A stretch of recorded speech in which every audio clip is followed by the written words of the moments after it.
سپاس بۆ هاوڕێیان و هاوکارانمان بۆ ئامادەکردنی ئەم راپۆرتە لە تەوەری میێوارەی بەرنامەکەی میوانداری کەسایەتیەکمان کردووە کە خزمەتێکی زۆری بە ئەدەبی کوردی کردووە و پردێکی پتە و بەهێزی دروست کردووە لە نێوان ئەدەبی کوردی و ئەدەبی جیهانیدا بە وەرگێڕانی شعری شاعیرە ناودارەکانی کورد بۆ سەر زمانی ئینگلیزی و لە کۆتا هەنگاویشدا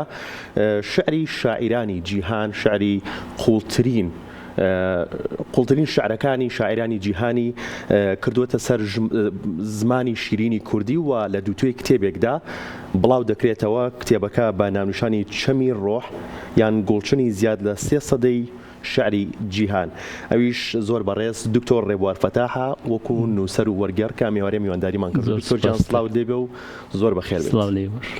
پیرۆزبایی بڵاوبوونەوەی نوێترین بەرهەم نوێترین کتێبت لێکەین کە ئەوەندەی ئاگادار بین 20 ساڵ یان 25 ساڵە خەریکی ئەم کتێبە. ڕاستە دیارە 24 ساعتیشم تیان نەکردووە، بەڵام بۆ دەرباز بوون لە کار و لە فشاری ژیان ناو بە ناو شعرێکم وەرگێڕاوە. زۆرجار فەیسبوک زۆر میهرەبان بوو لەگەڵما لە فەیسبوک دامناوە، دوای دۆزیمەتەوە وانە بۆیە ونمە کرد. ئیدی بە میوارەیە پیا چوومەوە وا بزانم کۆنترین شیعری ساڵی 2000 کۆنترین شعری وابزانمی ساڵی 2000 بەڵێ شاعرێکی ناسراوە. با بە ناونیشانی کتێبەکە دەست پێ بکەین. چەمی ڕۆح ناونیشانێکی قوڵ و فەلسەفیە. چۆن بیرتانەوە کردەوە بۆ ئەم کتێبە ئەم ناونیشانە هەڵبژێرن؟ مەبەستە ناونیشانە چی؟ دیارە ڕۆح ئەگەر دای ببڕین هەمومان ڕۆحمان هەیە. ئەمە لەبەرەوەی کە ئەم کەشکۆڵە شیعرە شیعری کۆنی تیاتوانم بڵێم لە سەدەی 7 و 8ەوە دەست پێکات کە نزیکەی 1400 ساڵ لەم و پێشە هەتاکو ئەمڕۆ. ئەم چەمە بەکو بڵێ چەمێکی ڕۆحی مرۆڤە کە بە ناو جوگرافی جیاوازە گەڕاوە. شیعر یا ڕۆح شیعر لە ڕۆحەوە زۆر نزیکە. شیعر یا ڕۆحی کۆ کردوتەوە وەکو چەمێکە. من بەو چەمە هاتووم قسومەتە ناو بەرجی کتێبەوە ناوەکە لەوە هاتووە. دیارە ڕوومی یا مەولانە جەلالەدینی ڕوومی کاریگەر بۆ لەسرم.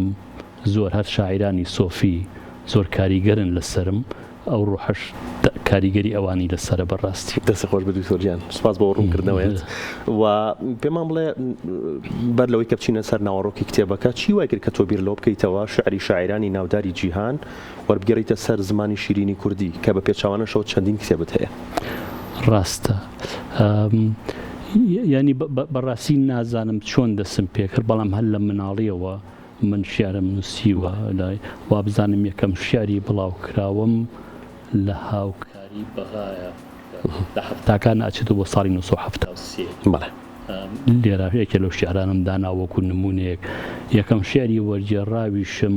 لە ڕۆشنبیری نوێیە ساڵی 1976. ینی من لە خێزانێکە گەورە بووم بەڕاستی چارم نەبووە یان نەمتوانیوە لە شیعر دەرباز بم، چکە لەو دەوروبەری کە من تیاژیاوم شیعر هەمیشە زنگوو بووە.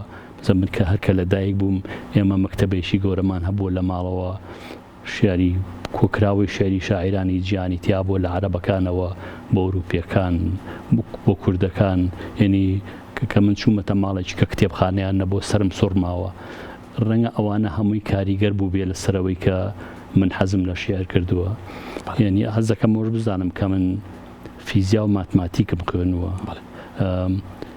من فیزیا و ماتماتیک و شیعر زۆر لەیەکەوە نزیکە. جام نەبوو هەر بیکەم بە پرسیارێک، بەڵام خۆت پێشم کەوتی وەڵامەکەت دایەوە تۆ زانستت خوێنووە بەڵام لە بوارە ئەدەبیەکە خزمەتەکەیت. ینی زانینی مرۆڤ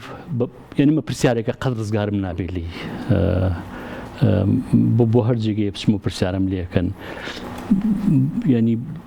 بۆ چوونی منە کە زانینی مرۆڤ هەمووی لێگەچی هەمومان سەیری هەمان شتەکەین، بەڵام لە دیوی جیاوازەوە. تۆ لە بە شیعر سەیرەکە، یەکێ ماتماتیک سەیرەکە، یەکێ بە فیزیا سەیرەکە، یەکێکە بە ئەدەب سەیرەکە. بەڵام بمانەوە نەمانوێ ئێمە لە ژیانی مرۆڤ و لە دانووسانی مرۆڤ لەگەڵ یەک و لەگەڵ سروشتا سەیرەکەن. هیچ شتێکی کە نێتەنا ئەوەیە. جا چۆنی سەیرەکەی ئەوەیان شتێکی جیاوازە. شعر جیاوازە لەوانی دیکە چونکە زمانێکی تایبەتی هەیە زمانێکی هەیە بە ڕیتمە جگە لەوەش دەرفەتەیە کە ئەندێشە بێتە ناوە ڕاستێت مەسەن شعری کوردی بخێنەوە وشەکان کوردین بەڵام کە لە هەمووی ئەڕوانیت ینی کوردی نییە چونکە سوزانم ساعیقە و بەرقی نەدامەد زوڵمەتی دا شەرق و غەرب سالم ئەمە کوردی نییە بەڵام لەگەڵەوەشا تۆ تێگەیت لەبەرەوە شعر زمانێکی تایبەتە زمانێکی تایبەتە بە قەناعەتی من زمانێکی جیاوازە هەروەک ماتماتیک زمانێکی جیاوازە هەروەک کوانتم فیزیک زمانێکی جیاوازە ئەمانەش هەموو پێکەوە ناوکۆن بۆ نمونە سەیری شعر ریتمی هەیە کوانتم فیزیک ریتمی هەیە ماتماتیک ریتمی هەیە لە شیعرە زۆر شت شاراوەیە شیعر لێکی نایەتەوە بڵێ وەڵا من بۆم کرد و ئەمە لەوە هاتەوە ئەو دەرفەتە نایەتێ کوانتم فیزیک هەمان شتە کوانتم فیزیک بە پێچەوانەی فیزیای کۆنەوە توانی دەرفەت با بە مرۆڤ قەناعەت بەوە بێنێ کە گومان لە ژیانە زۆرە یعنی لە بریەوەی کە تۆ لە فیزیای کۆنا کلاسیکە پێتەڵێ ئەمە لەویایە ئەی پێویڵە لەویایە لە فیزیای کوانتم ماڵی لەویایە و لەویاشان نییە یا لە دوو جێگایە یانێکێکیکە هەم لەمە هەیە لە جێیشیکە ینی هەتاکو ئەم بەشانەی ژیان یان بەشانەی زانینی ژیان پێش بکەون لە یەک نزیکە بنەوە بۆن سەردەمێکە بوو ئایانویست زانست تەنیا یەقینە باتیە بە پێچەوانەی باوەڕی ئاینێەوە بەڵام بەعکسەوە زانست بەرەو ئەوە چوو کە گومانە زیاد بکات ینی زانست وای لێکردین باوەڕمان بەڕاستی نەمێنێ بەڵکو باوەڕمان بەڕاستیە لە ڕەوتە ئەوەی ئەمە ڕاستە سبەینە ڕەنگە ڕاز نەبێت دکتۆر چەمی ڕۆح ئەمە شارانی کە تێ کۆکراوەتەوە پرۆسی هەڵبژاردننی شاعیرەکان پرۆسی هەڵبژاردننی شاعرەکان چۆن بوو؟ یعنی تێکەڵن هەندێکیانەوانن کە بەڕاستی بە ڕۆحی خۆماش نابوو من سەردەمێکی ناوێرم ساڵەکە بڵێم چونکە تەمەنم ئەزانن سەردەمێکی زۆر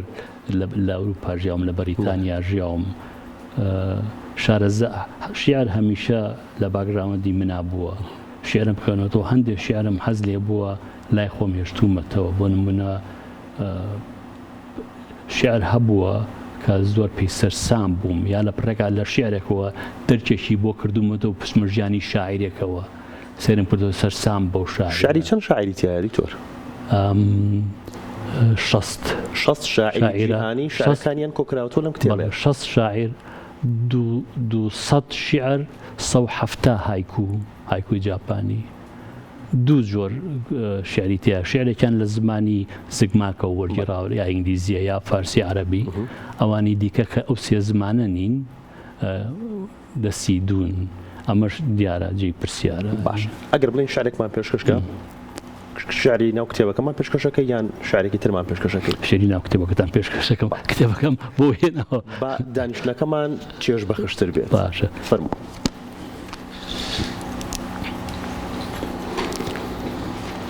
بە شێری شاعرێکی چین دەست پێەکەی زانیاریمان لەسەر شاعیرەکە بەڵێ ینی کتێبەکە خۆی وات داڕێژراوە هەموو شاعیرێک بەشێکی هەیە لەو بەشە ژیانی شاعیرەکەم نووسیوە ینی ئیتر ئەوەش بەڕاستی سیستم ئامێز نەبووم بۆ ناساندنێکت بۆ شاعیرەکە کردبڵێ شاعرەکەشی نووسی بەڵێ بۆ هەندێکیان زۆر زیاترم نووسیوە بۆ نمونە مەولانای ڕۆبی زۆرم لەسەر نووسیوە کەڤابی یۆنانی زۆرم لەسەر نووسیوە بەڵام هەندێکی تر کەمتر ئەمە شیعری لیبوو لەگەڵ شاعرێکی دیکە بە ناوی دووفو ئەمە هاوڕێ بوون ئەمانە شاعری سەردەمی زێڕینی چینن لیبۆ لە 1970 تاکو 1962 ژیاوە واتە 1400 ساڵ لەمەوبەر ینی زۆر سەیرەکە تۆ بزانی 1400 ساڵ لەم بەوەر ئەمە دە بە جوانە نووسراوە دوو شعری زۆر کورت تێخوێن وارێکی چەند دێڕێکە چەند سەکەندشی تێڕامان لە شەوی بێدەنگ تریفەی مانگ بەدەم پێخەوم بەردەم پێخەوم ڕۆشن دەکاتەوە بە گومانم ڕەنگە شەختەی سەهۆڵ بێ سرم هەڵدەبڕم لە مانگی گەشت دەڕوانم سرم دادەنەوێنم بیری زێدی بابم دەکەم. سپاس بۆ تۆ دکتۆر گیان بە تۆزێک لە کتێبەکە دوورکەوینەوە دواتر ئەگەڕێنەوە باز لە کتێبەکەکەین باز لە کتێبەکانی تر و ناونیشانەکانی تریشەکەین نووسەر و هونەرمەند شۆڕژگێر تێگۆشەر دڵشاد مەریوانی برات بڵێ بەڕێستان تا چەند کاریگەریەوتان لەسەرە بۆ چۆن باسی ئەوەکەن؟ ینی بڕوا ناکەم من شتێکم نووسی بێت کاریگەری دڵشادی لەسەر نەبێت خۆ ڕەنگە قوڵبوونەوەم لە شیعرە لە ناو ناخی خۆما من پێی نەزانم هەوڵم ما بێ کاری دڵشاد بەردەوام بکەم دڵنیانیم لەوە بەڵام ینی هەمیشە چاوی لەسەر قەڵەمەکەمە هەر شیعرێ وەربژێڕم یا شتێ بنووسم لە خەیاڵمایە ئایا ئەگەر دڵشاد لێرە بووە بە منیەوە چی جا دڵشاد لە ژیانی منە زۆر کاریگەر بۆ لەسەرم چونکە شتم بڵاوە کردەوە کە مناڵ بووم بەڕاستی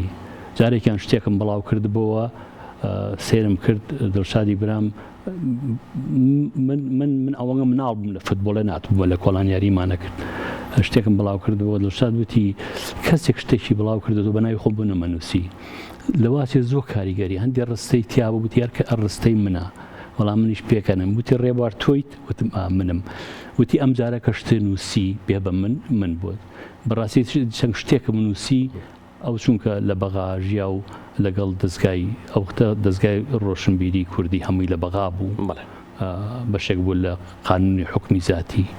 ئیتر ئەو زۆر شتی بۆ بڵاوکردنەوە لەوێ لە ڕەوف حەسەنیش ڕەحمەتی کاریگەری لەسەمە بوو چونکە شیعرێکی دوور و درێژی منی هەڵسەنگاندن بوو لە پاشکۆی ڕۆژی کوردستانە هەروەها بۆ ئەوزانم محەممەد بەدری بوو بەڕاستی تۆزێ لەوە گومانمەیە لە ڕۆژنامەی تاخی بەغا شعرێکی دوور و درێژی منی وەجێڕا بوو بە ناوی من شیعر کوردی المعاصر لە شیعری کوردی هاوچەرخەوە یارە ئەوانە زۆر هاوکارم بوون زۆر هانیاندا دەستخۆش دکتۆر گیان مام بورە تۆمان گەڕانەوە بۆ ئاسایی ڕابردوویەک کە غەمگینە بۆ بەڕێستان دکتۆر گیان تۆ جگەل لە کتێبانە هەندێک ناونیشانی ترت هەیە هەندێک لە ناونیشانەکان و هەندێک لە کتێبەکان لە سایتی ئەمەزۆندان راوە ئەم هەموو ناونیشانە سەرقاڵیەک بۆ ئێوە دروست ناکات و چۆن ئێوە هاوسەنگی ڕاگرن لە نێوان ئەم هەموو ناونیشانەیە؟ ینی شعر لە کاتی خۆمەکەم لە کاتی خۆمە کامەیە پشوو بم کامەوێ دەرباز بم لە فشاری ژیان لە فشاری کارکردن ئەوە گومانیتیانە سەرقاڵی شێرم یا سەرقاڵی ئەدەبم یا سەرقاڵی هەندێشتی دیکەم کە خۆم حەزم لێتی هەروەها وێنە ژەگرم دەمێکە چەند پێشەنگایەکە بەشدار بووم لەوێ چالاکیم بەڕاستی زۆرە بەڵام ئەوانی ترکە پەیوەندی بە بڵین زانستی کۆمەڵایەتیەوە هەیە ئەو بەشێکە لە کارم من لە ساڵی 2000 وازم لە زانست و تەکنەلۆجی هێنا چوومە بواری لێکۆڵینەوە لە کۆمەڵدا ئەوە 25 ساڵە ینی لەگەڵ هەندێک دەستگای ئیشەکەم